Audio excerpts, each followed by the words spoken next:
izin Bapak dosen menyesuaikan. Kami dari kelompok 1 akan membahas mengenai materi bahan yang tersusun dari batuan, logam, perkerasan aspal, perkerasan beton, sambungan, dan kayu. Untuk lebih memahami setiap material bahan, yuk kita simak video penjelasan berikut ini.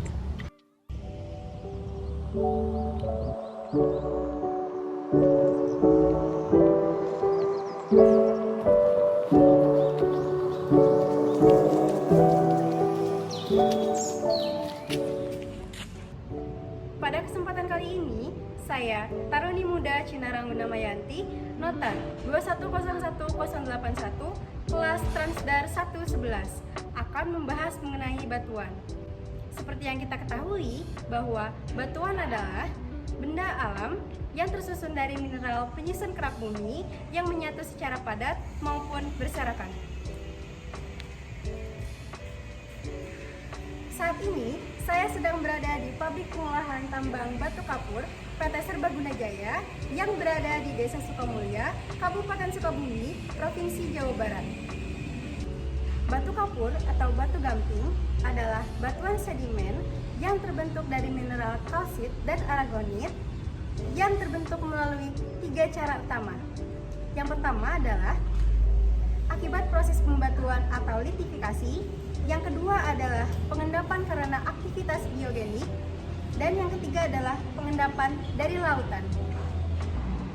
Untuk mengetahui ciri dan karakteristiknya, yuk kita lihat batuan kapur lebih dekat lagi. Ciri-ciri batu kapur yang paling khas adalah bersifat poros atau sarang. Warna dari batu kapur pun bervariasi, yaitu putih susu, kuning, abu-abu muda hingga abu-abu tua, coklat, serta merah sampai kehitaman. Ini dipengaruhi oleh pengotor di dalam batuan. Batu kapur banyak dimanfaatkan untuk bahan baku semen, fondasi rumah, serta campuran bahan bangunan.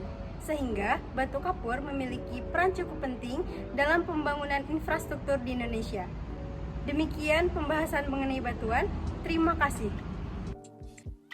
Pada kesempatan kali ini, saya, Taruna Muda Muhammad Hendro Likwan, Otar 2101242, akan membahas mengenai logam. Logam adalah suatu unsur kimia yang mempunyai sifat kuat, liat, keras, dan pengantar listrik panas yang sangat baik. Logam ditemukan dengan cara penambangan yang terdapat dalam keadaan murni atau bercampur. Biji logam yang ditemukan dalam keadaan murni yaitu emas, perak, bismut, platina, dan ada yang bercampur dengan unsur-unsur seperti karbon, sulfur, fosfor, silikon, serta kotoran seperti tanah, liat, pasir, dan tanah. Sifat logam yang pertama yaitu mudah ditempa dan dapat diregangkan. Yang kedua, kuat. Yang ketiga, konduktor listrik, dan yang terakhir, pengantar panas yang baik. Keuntungan menggunakan logam yang pertama yaitu mudah ditempa dan dapat direnggangkan, sehingga logam bisa dibentuk menjadi benda-benda yang berguna dalam bidang transportasi. Yang kedua yaitu logam bersifat kuat. Yang ketiga, logam merupakan suatu konduktor yang sangat baik. Kekurangan menggunakan suatu unsur logam yang pertama yaitu logam mudah berkarat karena logam bereaksi terhadap unsur air dan oksigen. Yang kedua, karena logam merupakan suatu konduktor listrik yang sangat bagus sehingga dapat memudahkan pengguna tersengat listrik. Yang ketiga yaitu mengandung zat-zat berbahaya seperti merkuri dan timbal. Berikut merupakan salah satu contoh penggunaan dari bahan logam yaitu unsur besi.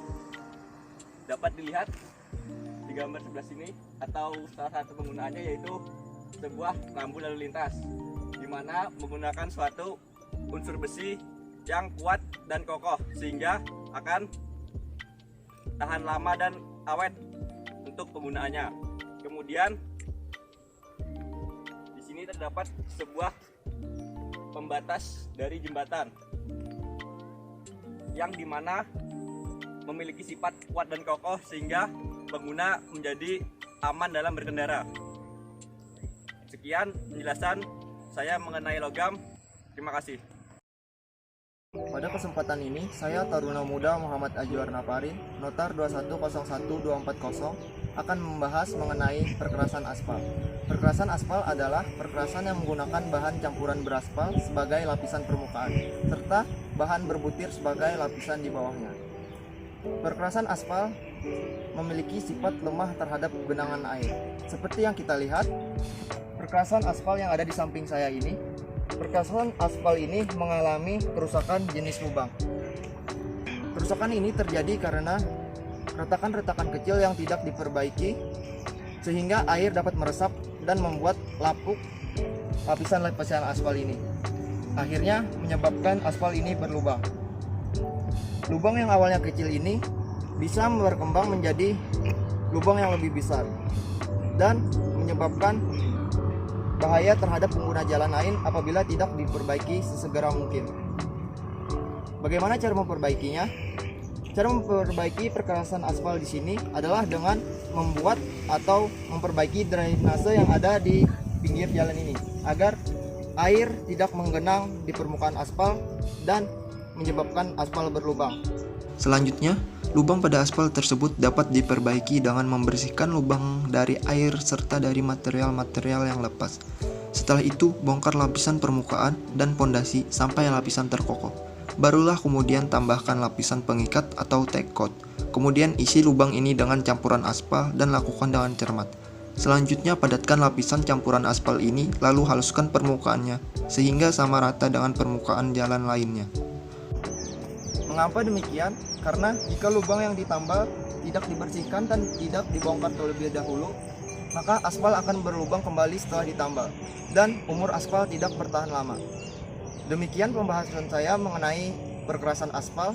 Terima kasih.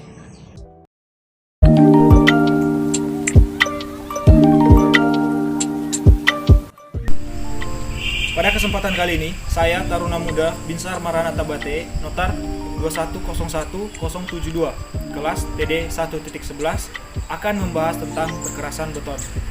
Seperti yang kita ketahui, beton adalah bahan bangunan yang terdiri dari campuran semen, air, agregat kasar, dan agregat halus. Semakin lama campuran beton dibiarkan, maka akan semakin besar pula kekuatan beton yang dihasilkan.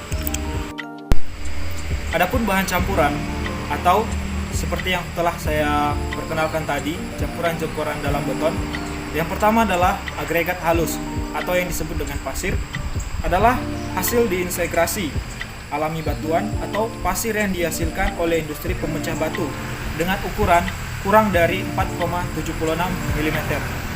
Sedangkan yang kedua adalah agregat kasar atau kerikil, adalah hasil disintegrasi alami batuan atau batu pecah yang dihasilkan oleh industri pemecah batu dengan ukuran 4,76 sampai 40 mm. Seperti yang saya jelaskan tadi, bahwa campuran dari beton itu terdiri dari agregat kasar dan agregat halus. Sekarang kita akan melihat dari contoh dari agregat kasar atau kerikil. Berikut adalah contohnya, teman-teman.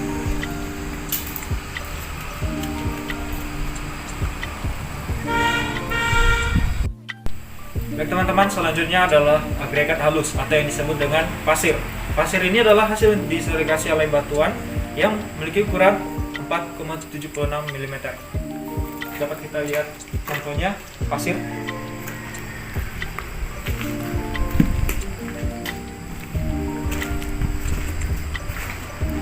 Ada beberapa bahan-bahan lain yang digunakan untuk pencampuran agar terjadinya perkerasan beton. Salah satunya itu semen.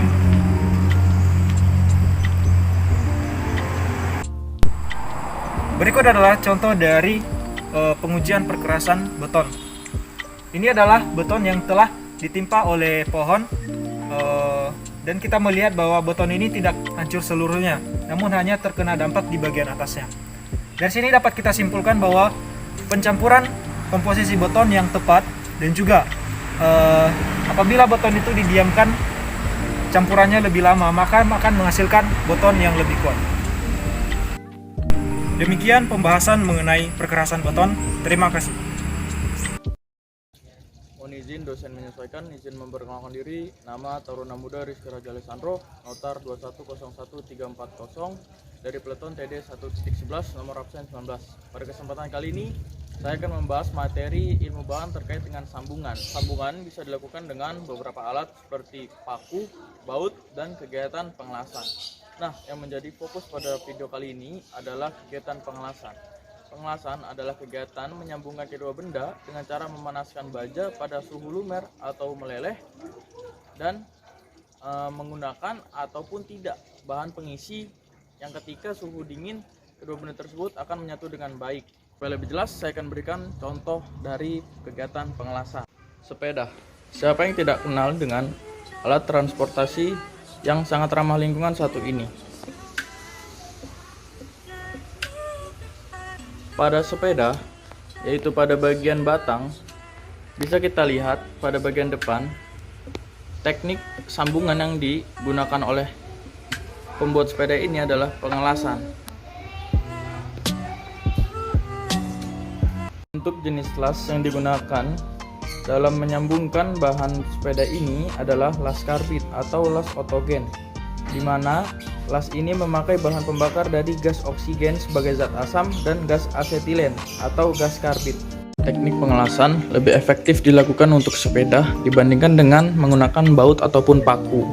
Yang pertama terkait dengan kekuatan dan dari segi estetik yang dihasilkan dari kegiatan penyambungan daripada bahan untuk badan sepeda ini. Mungkin itu saja yang bisa saya sampaikan, kurang lebihnya mohon maaf. Assalamualaikum warahmatullahi wabarakatuh. Izin Bapak dosen menyesuaikan, izin memperkenalkan diri, nama Taruni Muda Revi Purnamasari, notar 2101326. Mohon izin Bapak, di sini saya akan menyampaikan mengenai ilmu bahan dengan subtema kayu. Untuk lebih jelasnya, mari kita simak video saya berikut ini. Indonesia merupakan negara kepulauan yang terdiri dari 17.508 pulau. Itu sebabnya masyarakat Indonesia menggunakan perahu dalam kegiatan transportasi, seperti mencari ikan di danau. Perahu sendiri merupakan sebuah alat transportasi yang terbuat dari kayu. Contoh penerapannya dalam kehidupan masyarakat yaitu: Perahu ini merupakan alat transportasi yang digunakan oleh masyarakat sekitar untuk mencari ikan di danau. Perahu ini memiliki panjang antara 5-10 meter dengan lebar 1-2 meter. Perahu ini berumur sekitar 1-5 tahun. Kondisi perahu ini sangat baik, namun kurang terawat. Hal ini dapat dilihat dari kondisi perahu yang sangat kotor.